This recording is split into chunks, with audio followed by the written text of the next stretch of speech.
Shalom, this is Yair Davidiy from Brit-Am. Hebrew awareness. We're continuing our study of the USA and different states in the USA, how our various states in the USA correspond to Israelite tribes, that a good portion of the population of the USA, no matter where they came from, are descendants of Israelite tribes. They are physically descendants of Israelite tribes. And in specific states, Israelite tribes, specific tribes, were left a predominant influence. Overall, the USA pertains to Joseph, Ephraim and Manasseh, especially Manasseh. This is what we're demonstrating. Originally there were 12 tribes, actually 13. When the tribe of Joseph is divided into Ephraim and Manasseh, you get 13. But nevertheless, the Bible maintains a quorum of 12 for reasons of its own. And these tribes were together in one kingdom nation, Israel, and they divided into two sections. The northern section, the 10 tribes were in the north. They were taken away by the Assyrians, exiled and lost consciousness of their ancestry. They forgot who they came from, as did every other Asian people in that time. Only the Jews remembered who they were and where they came from, because the Jews had the Jewish religion that kept them together and instilled within them the consciousness of who they were. The 10 tribes did not have this because they had abandoned the belief in the one God and the belief in the Bible or the biblical religion even before they were exiled. That physically they had remained together to a significant degree. Physically they had remained together to a significant degree, and then they migrated. They migrated to the west. They came to the west of Europe and the north, and they settled there, and they were there, and within different areas there, specific tribes became dominant in definite areas, and we identify which areas the tribes went to and where they were, and from those areas came people who later colonized North America, including the USA. And even within the USA, it seems that people from specific ancestries tended to congregate in their own areas and to give something of their ancestry that they were not aware of, but nevertheless left an imprint of their tribal awareness in the places where they were, so that we can equate areas within USA, that is states within the USA with Israelite tribes. Previously we'd written a book on a related topic, Joseph, the Israelite Destiny of America. Joseph, the Israelite Destiny of America, first published in 2001, then in a new edition in 2004.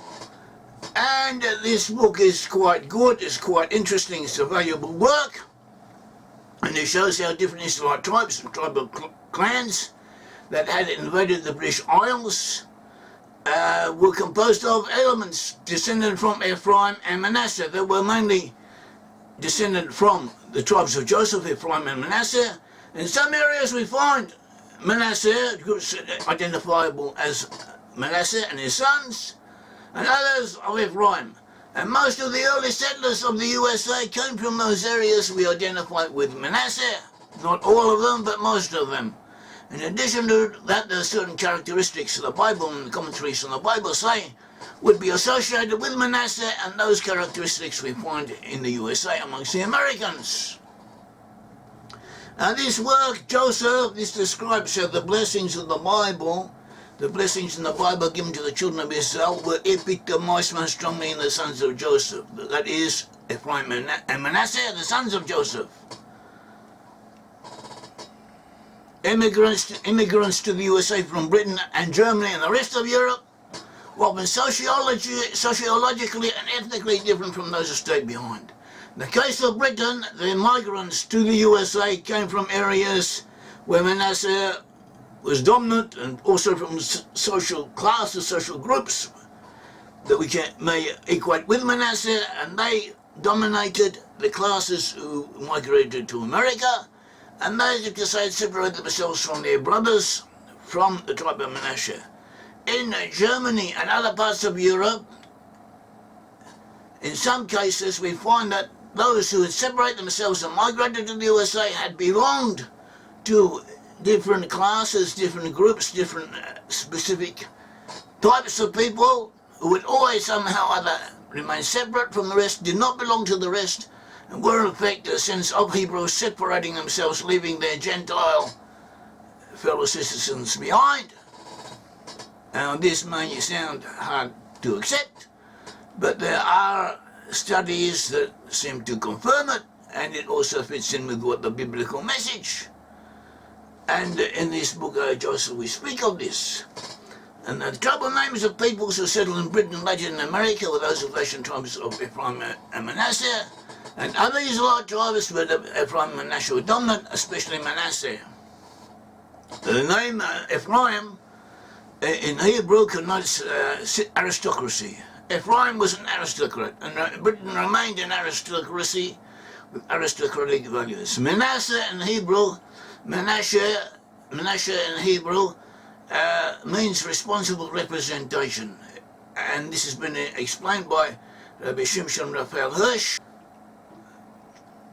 that the name Manasseh can encompass within its connotations responsible representation. That is, you have a representative, that representative is connected to you and is responsible to you. That is encompassed in the name Manasseh, and that is the essence of what the USA is, as we shall see. Also, the very name America came from the sailor and navigator Americo Vespucci from North Italy, 1451-1512. He was in the service of King Henry VII of England, and his name Americo became America. He gave his name to America, and he got his name from a Latinized permutation of the Hebrew name Machir or Ha-Machiri. In other words, a name existed, Ha-Machir.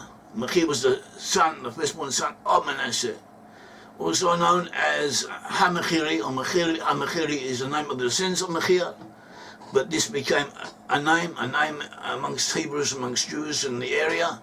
And then the Gentiles borrowed this name, but because it's difficult for them to transliterate it, to write it down in Latin in the European alphabet, and also to pronounce it, they switched portions of the name around, and they came up with America instead of Ha-Machiri.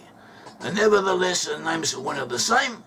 So you could say that in some way, in a roundabout way, America was named after Ha-Machiri, and Machiri was the firstborn son of Manasseh. Another point of interest is that the name Machir in Hebrew has several different names, has several different meanings, but one of its meanings is sales, or the principle of trade and selling.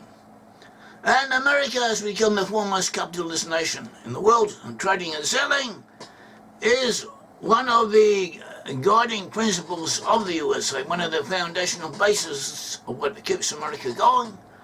And this is in the Hebrew meaning of its name, or of the original name that gave rise to the name it is now known to. Machir means that. It means trading and selling. In addition to that, sociological studies enabled us to find within the USA different groups, different sections, with specific characteristics of their own that correspond to the biblical equivalents.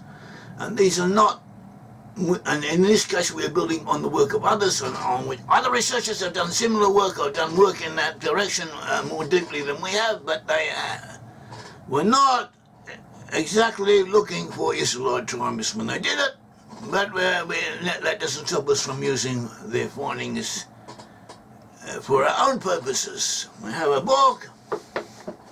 Actually, there are several books on the subject of great use.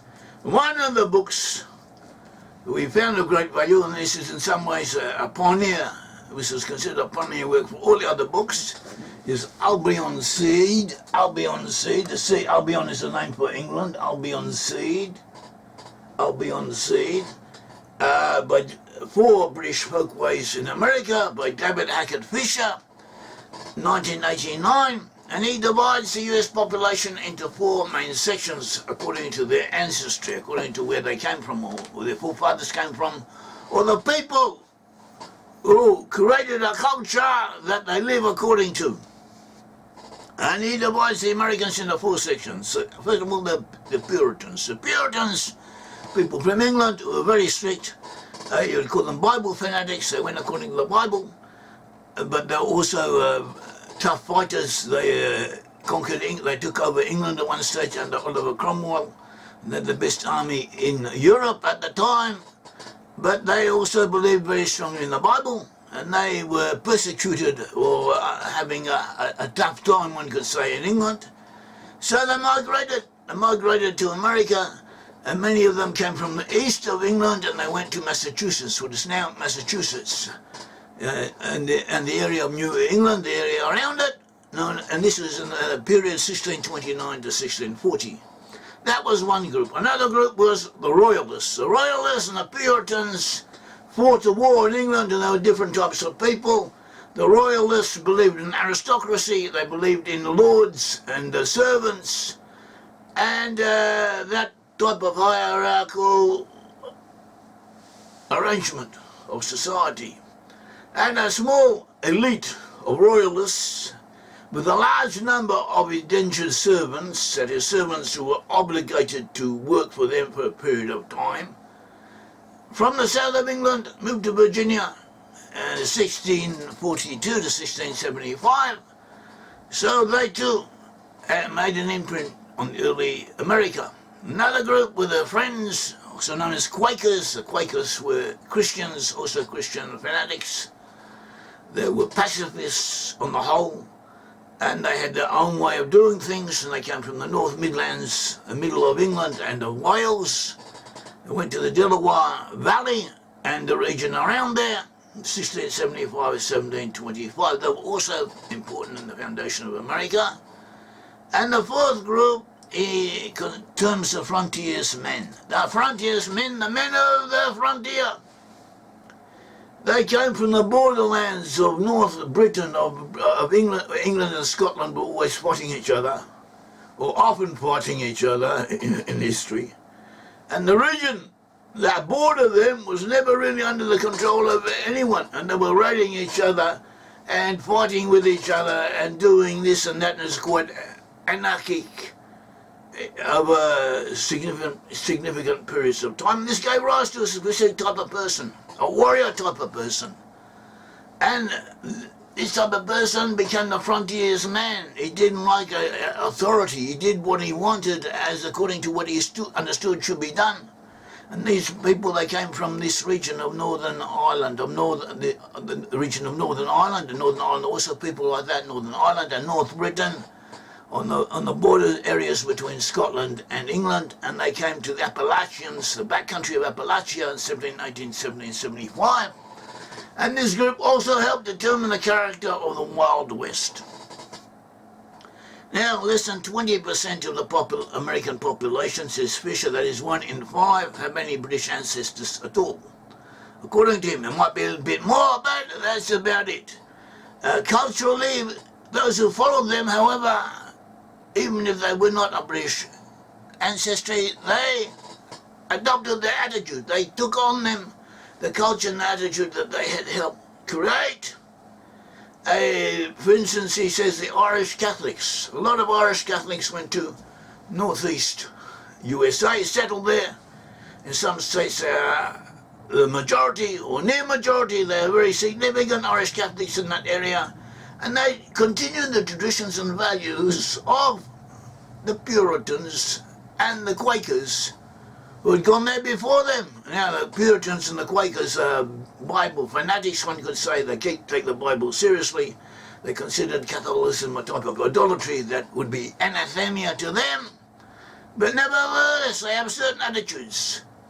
And these attitudes were similar to those that the Irish Catholics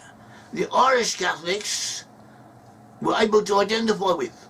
So the presidents with a C, presidents that these fundamentalists or Puritans and Quakers had established were continued, accepted by Irish Catholics after them, and these similar things happened all over the USA. And he says, Fisher says that the four original waves of immigration from Britain are still discernible in American dialects, speech, politics, ideological conflicts, and also music. And as Fisher, he pointed out that the Puritans were one of these four waves, the four waves of Puritans, Royalists, Friends, Quakers, and Frontiersmen. So the Puritans were one of the most important groups. The Puritans helped establish the first colony in Massachusetts, and they had a lasting influence on the USA.